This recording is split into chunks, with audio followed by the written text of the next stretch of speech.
بسم اللہ الرحمن الرحیم۔ السلام علیکم یورس۔ عرب کے شمال میں بنی غسان کی ایک زبردست سلطنت تھی جو شام و عرض کی سرحد پر ہونے کے باعث گیسر روم کے ماتحت اور ان کی ہم مذہب تھی۔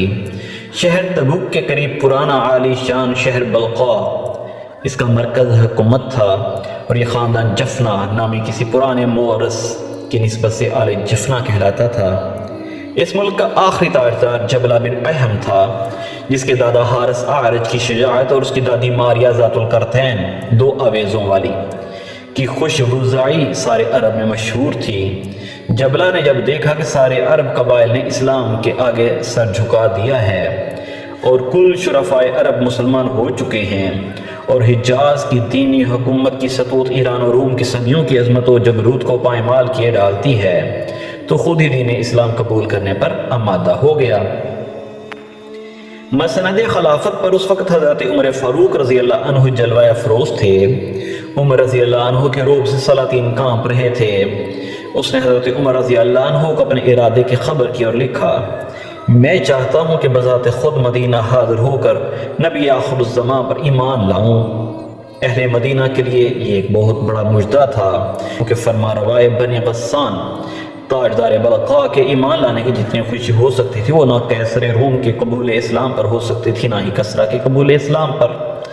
جناب عمر فاروق رضی اللہ عنہ نے خوش ہو کر تحریر کا جواب دیا کہ شوق سے مدینہ آؤ، ایمان لاؤ، ایمان لانے کے بعد تم کو وہ تمام حقوق حاصل ہو جائیں گے جو ہمیں حاصل ہیں، اور تمام فرائض بھی یہ وہی ہوں گے جو ہمارے ہیں۔ یہ اطمینان بخش جواب پا کر جبلہ نے 500 سواروں کو دھاری دار زر بفت کی قبائیں پہنائیں، خود بھی شاندار لباس زیب تن کیا، سر پہ مرصع تاج سجایا جس میں جواہرات کے علاوہ اس کی دادی ذات القرتین کے 2 گوشوارے بھی آویزاں تھے۔ اس کی آمد کی خبر جب مدینہ پہنچی تو تمام اہل مدینہ اس کے جلوس کا نظارہ کرنے شہر سے باہر نکل آئے، جس میں پردہ نشین عورتیں اور بچے تک شامل تھے۔ ایسی دھوم دھام مدینہ میں پہلے بھی دکھائی نہ دی تھی۔ غرض یہ کہ جبلہ بڑی آن بان کے ساتھ مدینہ میں داخل ہوا، حضرت عمر رضی اللہ عنہ سے ملا اور آپ کے ہاتھ پر ایمان لایا۔ پھر چند روز بعد موسم حج آیا تو اس نے آپ کے ہمراہ مکہ مکرمہ کا سفر کیا اور تمام مسلمانوں کے ساتھ فریضہ حج ادا کیا۔ ایک دن وہ خانہ کعبہ کا طواف کر رہا تھا۔ عرب کی دنیا پرست عمرہ کی پرانی وضع یہ تھی کہ تہبند ایسے پہنتے تھے جو بہت نیچے ہوتا اور جس کے سرے زمین پر لوٹتے جاتے، جس کی حدیث شریف میں سخت ممانعت آئی ہے۔ جبلہ بھی اسی وضع میں تھا، اور شاید اس کے نئے نئے مسلمان ہونے کے سبب لوگوں نے اس کی یہ متکبرانہ وضع گوارا کر لی ہوئی تھی۔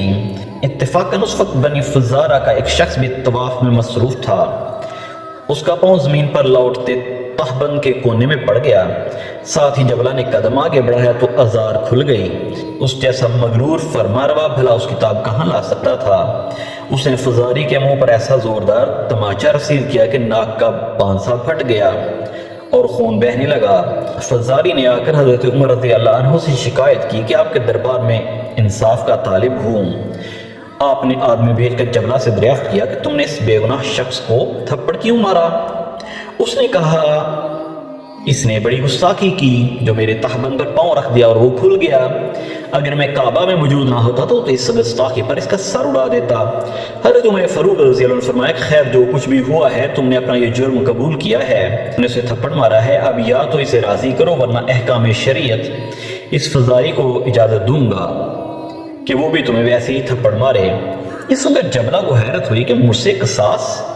میں ایک فرما روا ہوں اور وہ فزاری ایک ادنا سا آدمی۔ جناب عمر فاروق رضی اللہ عنہ نے فرمایا کہ اسلام نے تمہیں اور اس کو برابر کر دیا ہے، سو اب سوائے تقوی کے کسی کو کسی پر فضیلت نہیں ہے۔ جبلہ نے کہا کہ میں سمجھتا تھا کہ قبول اسلام کے بعد میری عزت اور توقیر بڑھ جائے گی، نہ کہ پہلے جو کچھ ہے وہ بھی جاتا رہے گا۔ حضرت عمر رضی اللہ عنہ نے فرمایا بے شک عزت بڑھ گئی، اور یہی باہمی مساوات اور اخوت دینی ہے۔ اس پر جبلہ ناراض ہو کر بولا اگر یہی ہے تو میں پھر عیسائی ہو جاؤں گا۔ حضرت عمر فاروق رضی اللہ عنہ نے فرمایا کہ اگر تم مرتد ہو گئے تو میں تمہارا سر کاٹ دوں گا۔ جناب فاروق رضی اللہ عنہ کی زبان سے یہ کلمہ سن کر جبلہ کے تو ہوش ٹھکانے ہو گئے۔ وہ دل میں سوچنے لگا کہ اب کیا کروں؟ اب یہاں یہ حالت ہو رہی تھی کہ ایک طرف بنی فزارہ کا ایک بڑا گروہ جمع ہو رہا تھا کہ ہمارے قبیلے کے آدمی کے ساتھ بے انصافی نہ ہونے پائے، دوسری طرف جبلہ کے سوار شمشیر بدست تھے کہ ہمارے تاجدار کے ساتھ کوئی برا سلوک نہ ہونے پائے۔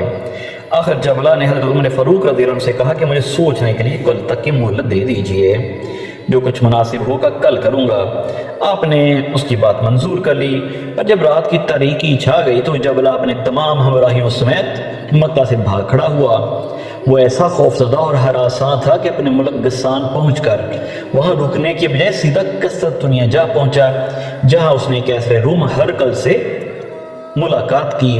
ہرقل شاہ سواران اسلام کی فتوحات کی خبریں سن کر انتہائی وحشت زدہ اور پریشان رہتا تھا۔ اس نے جب یہ دیکھا کہ عربوں کا ایک سردار ان سے ٹوٹ کر ان کے پاس چلا آیا ہے تو بے حد خوش ہوا۔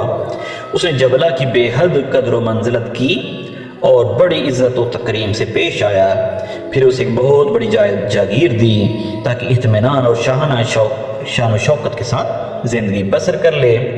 اس کے ہمراہی غسانی سپاہ گروں کو اس نے رومی فوج میں بڑے بڑے عہدے دے دیے۔ چند روز بعد حضرت عمر فاروق رضی اللہ عنہ کا ایک قاصد ہرقل کے پاس دعوت اسلام کے لیے پہنچا۔ ہرقل نے دل سے اسلام کی خوبیوں کا معترف ہونے کے باوجود اسلام قبول کرنے سے تو انکار کر دیا، مگر چند اور شرائط پر صلح کر لی، کیونکہ صلح کے بغیر اسے اپنی سلطنت کی مسلمانوں کے ہاتھ بربادی نظر آتی تھی۔ وہ جب حضرت فاروق رضی اللہ عنہ کے خط کا جواب لکھنے بیٹھا تو اس کا دھیان خود بخود جبلہ بن احم غسانی کی طرف چلا گیا۔ اس نے سیدنا فاروق اعظم کے ایلچی سے کہا کہ وہ اپنی قوم کے اس سردار سے نہیں ملنا چاہیں گے جو آپ سے بھاگ کر یہاں ہمارے پاس پناہ لینے آیا تھا، وہ اب عیسائی ہو کے بڑی شان کی زندگی بسر کر رہا ہے۔ خود اس ایلچی کا بیان ہے کہ جب وہ جبلہ کی ڈیوڑی پر پہنچا تو اس نے وہاں ایک شان شوکت کا نظارہ کیا جو اسے ہرقل کے محل میں دکھائی دی تھی۔ دربانوں اور حاجبوں کا ہجوم تھا، غلام زرق برق کپڑے پہنے اور فوجی ہتھیار لگائے ٹہل رہے تھے۔ پھر جب اسے جبلہ سے ملنے کا موقع ملا تو وہ اسے پہچان ہی نہ سکا۔ وہ ایک شیشے کے تخت پر بیٹھا ہوا تھا جس کے پائے آبنوس کے تھے، جن پر سونے کی پچکاری کی گئی تھی۔ اس نے سر پر مرسا تاج پہن رکھا تھا جس کی چوٹی پر صلیب تھی۔ اس نے اپنی داڑھی پر سونے کا برادہ چھڑک رکھا تھا۔ اس ایلچی کو پہچانتے اس نے اپنے ساتھ تخت پر بٹھا لیا اور اس سے مسلمانوں کے حالات دریافت کیے۔ ایلچی نے جواب دیا کہ ان کی یعنی کہ مسلمانوں کی سلطنت روز بروز بڑھتی جا رہی ہے اور مفتوحہ علاقوں میں بھاری تعداد میں دوسرے مذاہب کے لوگ اسلام قبول کر رہے ہیں۔ جبلہ نے پھر حضرت عمر فاروق رضی اللہ عنہ کے بارے میں استفسار کیا کہ ان کا کیا حال ہے۔ ایلچی نے کہا وہ الحمدللہ بخیریت ہیں۔ یہ سن کر جبلہ کا منہ بن گیا۔ ایلچی کو یہ حرکت ایسی ناگوار گزری کہ وہ تخت سے نیچے اتر آیا اور بولا کہ ایسے تخت پر بیٹھنے سے ہمیں رسول اللہ صلی اللہ علیہ وسلم نے منع فرمایا ہے۔ اس بات پر جبلہ بولا ہاں انہوں نے منع فرمایا ہے، اللہ تعالیٰ ان پر درود اور سلام بھیجے۔ اس کی اس بات پر ایلچی کو کچھ حوصلہ ہوا۔ اس نے جبلہ سے کہا افسوس ہے تم پر جو تم مرتد ہو گئے، تم آخر دوبارہ مسلمان کیوں نہیں ہو جاتے؟ اس نے کہا کیا مرتد ہونے کے بعد بھی میں مسلمان ہو سکتا ہوں؟ ایلچی نے کہا کیوں نہیں، ہمارے درمیان ایک شخص مرتد ہو گیا تھا اور کافروں سے جا ملا تھا، اس نے کافروں کے ساتھ مل کر مسلمانوں کے خلاف جنگ کی تھی، پھر اللہ تعالیٰ کی توفیق سے دین اسلام قبول کیا، اب وہ آرام سے مسلمانوں کے درمیان رہ رہا ہے۔ جبلہ بولا میں اس شرط پر مسلمان ہونے کے تیار ہوں کہ عمر بن الخطاب اپنی بیٹی مجھ سے بیاہ دیں اور مجھ کو اپنا ولی عہد قرار دے دیں۔ ایلچی نے کہا ان کی بیٹی کی تم سے شادی کی ذمہ داری تو میں قبول کرتا ہوں، مگر اس کا اطمینان نہیں دلا سکتا کہ وہ تمہیں اپنا ولی عہد مقرر کر دیں۔ اب جبلہ نے اس گفتگو کو ٹال کر اپنے خدام کو اشارہ کیا۔ انہوں نے فوراً دسترخوان بچھایا اور سونے چاندی کے برتنوں میں نفیس و اشتہا آور کھانے چن دیے۔ ایلچی نے جبلہ سے یہ کہہ کر معذرت کی کہ حضور نے سونے چاندی کے برتنوں میں کھانے سے منع فرمایا ہے۔ جبلہ نے حضور صلی اللہ علیہ وسلم پر درود بھیجا اور ایلچی کے لیے مٹی کے برتن منگائے۔ جبلہ نے وقت رخصت ان سے حسان بن ثابت کے بارے میں دریافت کیا کہ کیا وہ زندہ ہیں۔ ایلچی نے کہا جس وقت میں مدینہ سے چلا ہوں اس وقت تو وہ باقید حیات تھے۔ اس پر جبلہ نے ایک خلت اور چند نہایت ہی اعلیٰ درجے کے اونٹ منگوا کر اس کے حوالے کیے اور کہا مدینہ پہنچ کر اگر حسان کو زندہ پاؤ تو یہ دونوں چیزیں میری طرف سے ہدیۃً انہیں دے دینا، اگر وہ انتقال کر چکے ہوں تو خلت ان کے گھر اور اونٹوں کو ان کی قبر پر لے جا کر ذبح کر دینا۔ ایلچی نے کہا بہت اچھا۔ اب ایلچی سے رخصت ہو کر ہرقل کے پاس آیا اور اس کا خط لے کر مدینہ منورہ پہنچا۔ کل واقعات سیدنا فاروق اعظم رضی اللہ عنہ کے گوش گزار کیے۔ ایلچی نے جب جبلہ کی دوبارہ اسلام قبول کرنے کی شرطوں کے بارے میں انہیں بتایا تو انہوں نے کہا تم نے دونوں باتوں کا وعدہ کیوں نہ کر لیا؟ جب وہ اسلام قبول کر لیتا اس کے فیصلوں پر خود ہی چلنے لگتا۔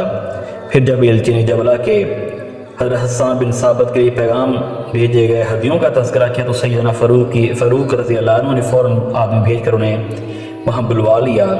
حسان نبینا ہو چکے تھے۔ انہوں نے آتے ہی کہا یا امیر المومنین، مجھے آپ کے پاس سے آل جفنا خاندان جبلہ بن احم کی بو آ رہی ہے۔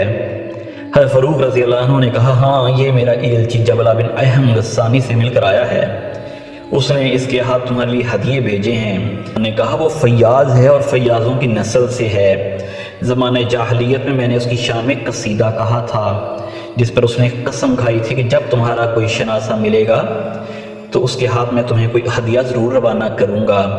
ویورز، جبلہ بن احم کے متعلق ایلچی کے حالات اور اس کا نبی صلی اللہ علیہ وسلم پر درود بھیجنا، اسلام میں دوبارہ آنے کے لیے شرائط اور حسان رضی اللہ عنہ کے ساتھ حسن سلوک کی وجہ سے حضرت فاروق رضی اللہ عنہ نے دوبارہ ایلچی روانہ کیے اور کہا کہ جا کر جبلہ بن احم سے کہو اور اسے منا کر لاؤ، ہم قبول کر کے آگ سے بچ کر جنت میں جانے والا بن جائے۔ ویورز، یہ ایلچی جب روم جا کر جبلہ بن احم کے محلے میں پہنچتا ہے تو آگے سے ایک جنازہ لوگ لے کے آ رہے تھے۔ دریافت کرنے پر پتہ چلا کہ وہ جنازہ جبلہ کا تھا۔